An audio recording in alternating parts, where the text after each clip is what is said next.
Against the Valley's largest no-kill animal shelter. 13 investigates first exposed issues being raised at the Nevada SPCA.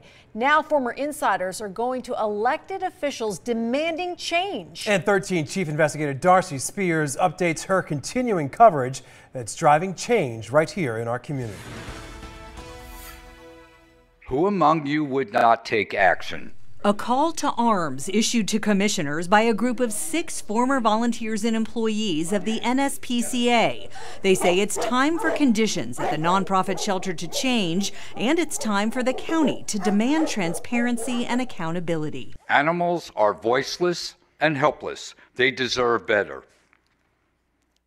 Why would any community allow this to continue? In November, 13 investigates exposed dilapidated conditions and broken promises at the Dewey Drive shelter that houses the Nevada Society for the Prevention of Cruelty to Animals. A leaking roof, sewage hoses running through dog kennels, and a volunteer severely mauled. Former employee Marco Panta says conditions documented years ago still existed just a few months ago when he left the shelter. Thousands and thousands of insects that infest the facility, mainly roaches and black widows that can be found throughout during the night periods. Those roaches can be found roaming through the bedding, the food and water bowls, sometimes on the animals themselves, all over the facility. NSPCA President Kathy Jung wasn't available for an on-camera interview.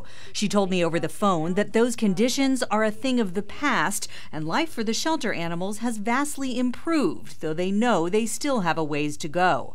Volunteer Rescue Coordinator Kara Matthews worked at NSPCA for 6 years, quitting just last month. It is neglect, it is shameful, and people like myself, I'm caught in this in-between position to do I go and I help because I know I can help, or do I take a stand and say this is wrong, we need to do something about this?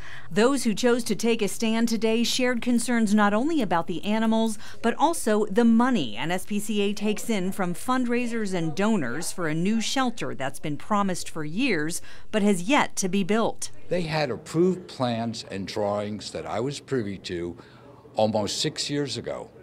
They told me they had the funds to complete the project. It was to be a total renovation of the facility.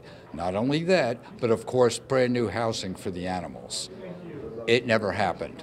Why? Where is that money? What happened to that project? County has to have a strong oversight role. The NSPCA is in newly appointed Commissioner Michael Naft's district. You guys have been doing a great job covering this story for a long time, but also I worked for the last 6 years for one of our nation's leading animal welfare members of Congress. So the issue is not new to me, but it's new to me in the context of the county and how I can dig in and get involved myself. The county licenses the NSPCA to do business as a nonprofit. Naft says he's making it one of his first orders of business on the commission, thanks to those who voiced concerns. The concept of alive at any cost should not come at a cost to an animal's quality of life, especially when it's a facility that is tasked with the care of these beings, some of whom may end up living there for the rest of their lives. They spoke out. I appreciated it. I spoke to them directly. I came upstairs and I called animal control and I called the director of the organization, and